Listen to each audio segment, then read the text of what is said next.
acreditavam que não é possível que uma pessoa normal faça grandes coisas.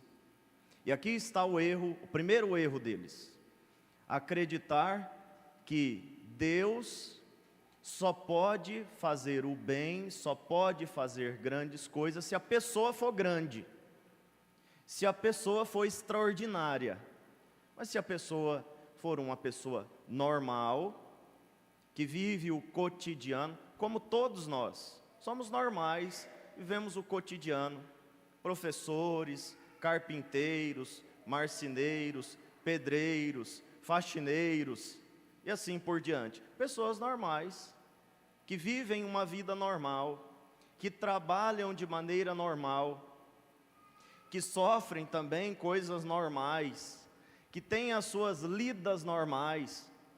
Eles achavam que uma pessoa dessa não pode ser instrumento de Deus, não pode. Quase que tem que vir direto do céu, num carro de fogo, né?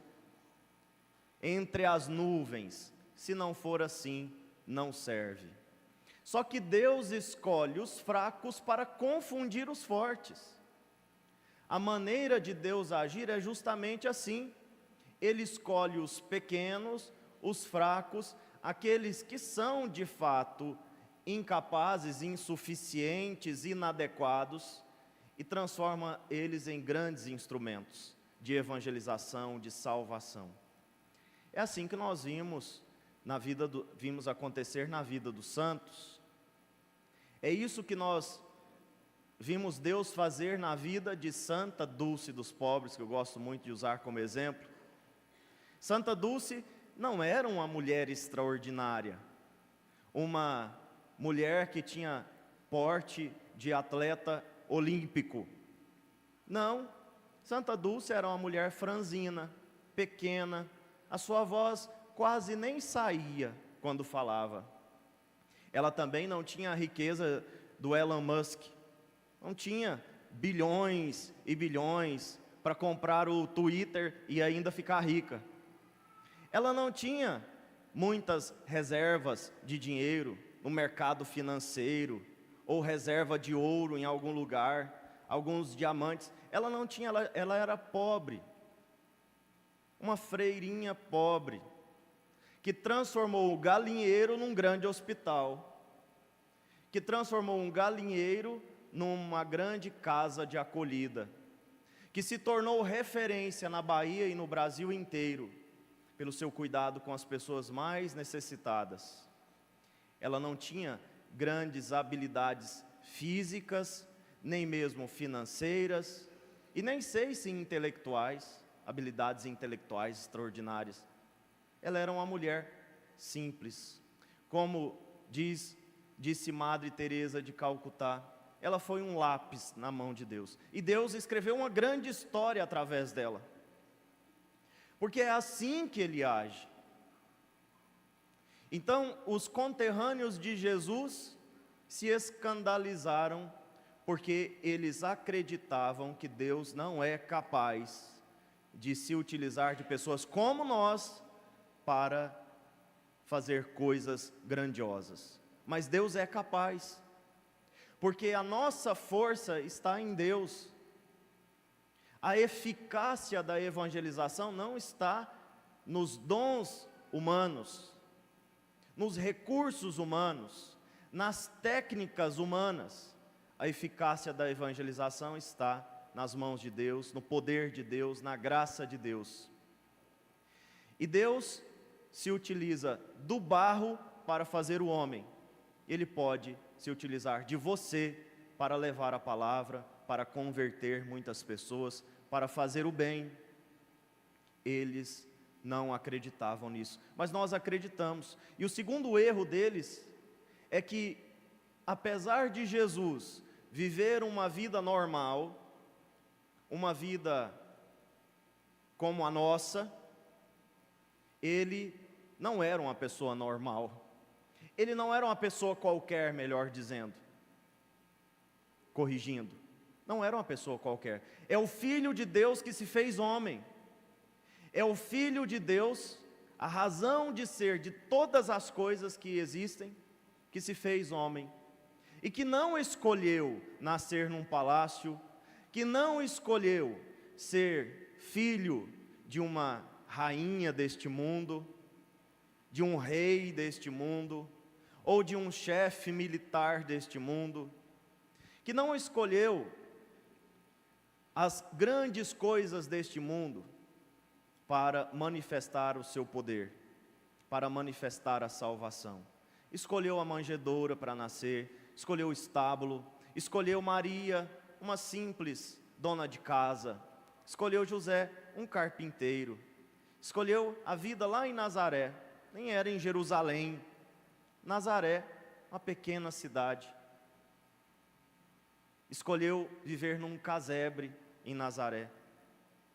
Esse Deus que se fez homem e assumiu a vida de uma pessoa normal, é o nosso Salvador, é o nosso libertador, é o Messias, o enviado, que vem para nos libertar do pecado, de uma vida sem Deus, de uma vida medíocre, porque Deus escolhe os fracos para confundir os fortes.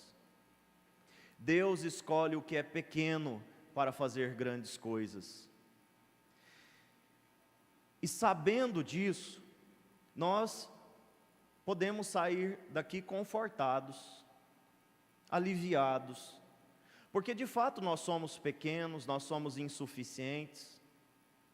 De fato, muitas vezes nós nos sentimos inadequados, e nós somos inadequados. Sozinhos nós não podemos fazer nada. Sozinhos nós não conseguimos muita coisa. Podemos dizer, não conseguimos nada. Mas Deus, se formos humildes e não soberbos, Deus vai nos usar.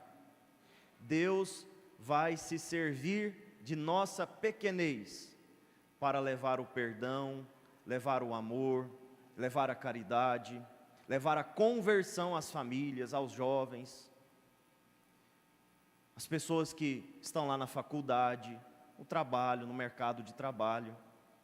Nós somos o lápis de Deus, o lápis que Deus pode escrever grandes coisas, mas a gente precisa se abandonar. Deus resiste ao soberbo, e nós sabemos que a soberba precede a queda.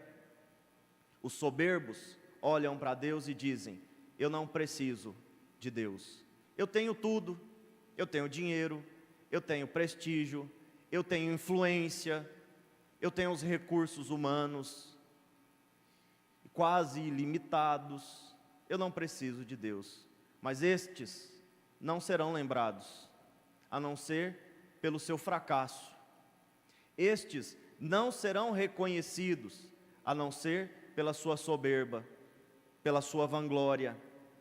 Alexandre o Grande, que foi educado por Aristóteles, que fez um grande império, que fez grandes coisas aos olhos humanos, Alexandre o Grande é quem para nós hoje? Alguém do passado. E nada mais do que isso. Que se aventurou buscando coisas grandes, mas acabou pequeno.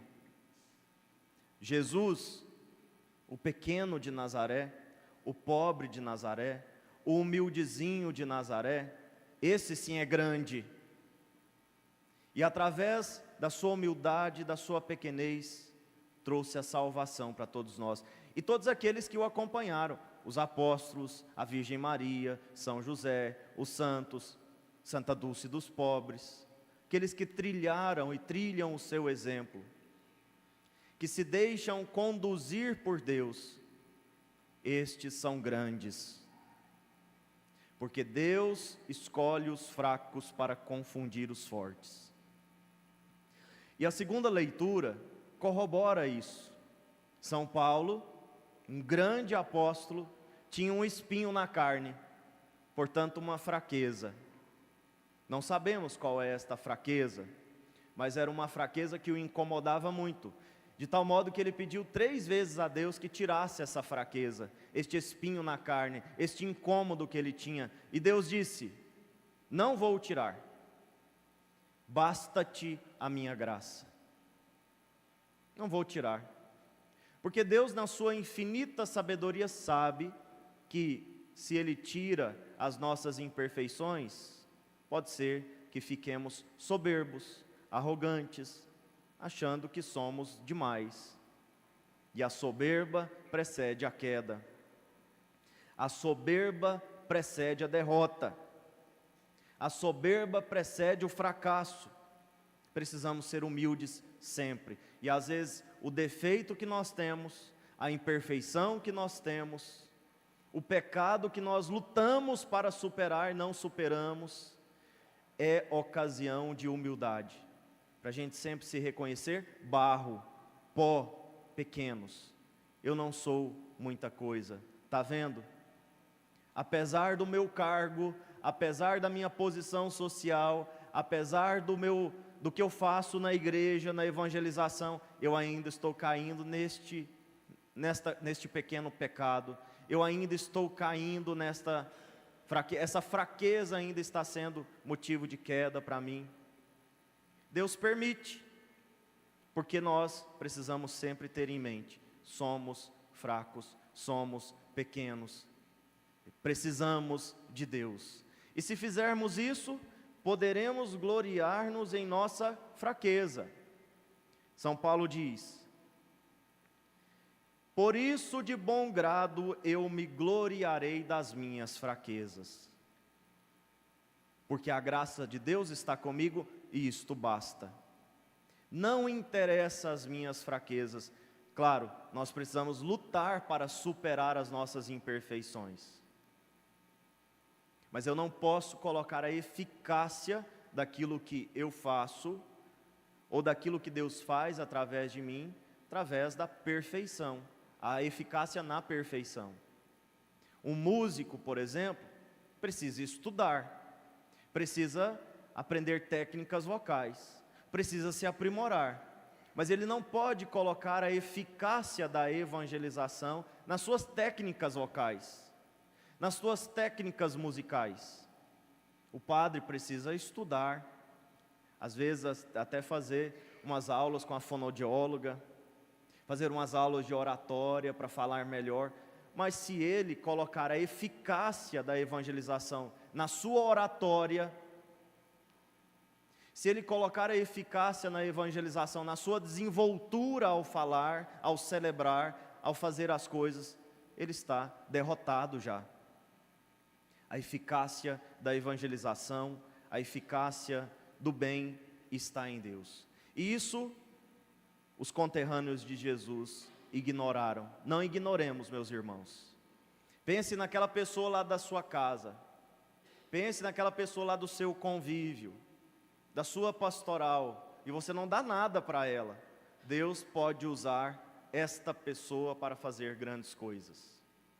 Nós não estamos descartados.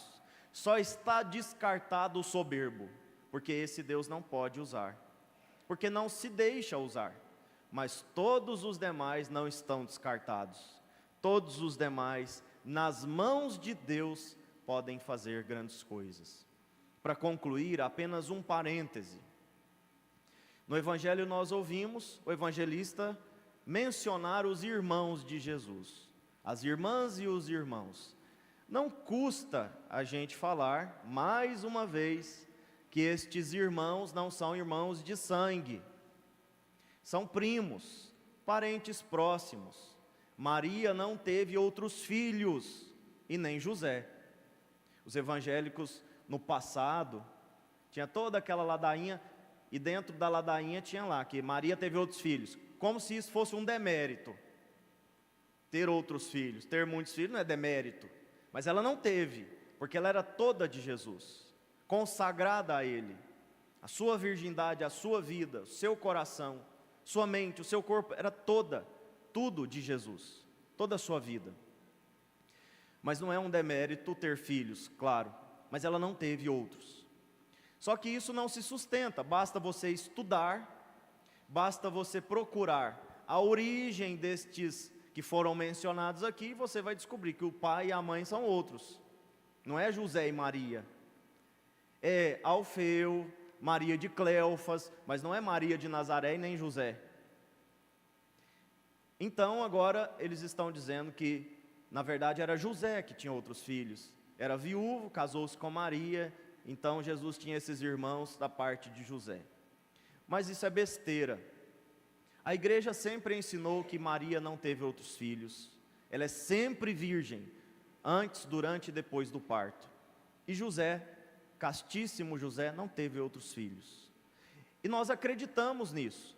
E nós pregamos isso. E nós ensinamos isso. Para nós isso é muito claro, mas para muita gente ainda não é. Por isso é importante a gente retomar sempre, quando for a ocasião. Maria não teve outros filhos. Estes que foram mencionados aqui são parentes próximos, primos de Jesus. Queridos irmãos, nesse dia em que nós acolhemos os nossos crismados e que escutamos essas palavras reconfortantes do Evangelho, da liturgia, que Deus se utiliza dos fracos para confundir os fortes, que quando somos fracos então é que somos fortes, ou seja, quando nós reconhecemos a nossa fraqueza, então nós podemos recorrer àquele que pode nos fortalecer. Tudo posso naquele que me fortalece. Tudo isso tem a ver com a liturgia de hoje. Nesse dia que escutamos essas palavras, vamos pedir a Jesus que dê a estes jovens crismados a força, a graça, a determinação de se deixarem usar pelo Senhor. Precisamos de vocês para evangelizar na escola, no trabalho, na faculdade, na família, na sociedade, na política. Vocês são o futuro, e isso não é um clichê dizer. De fato, vocês são o futuro. Os mais velhos só estão ficando no passado, inclusive eu. Vocês são o futuro, mais do que eu.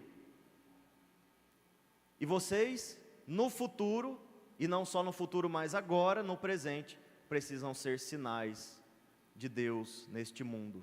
Precisam ser instrumentos de Deus. Lembrem-se disso. Por mais que vocês sejam pequenos, Deus, que escolhe os fracos para confundir os fortes, poderá usá-los, se vocês permitirem.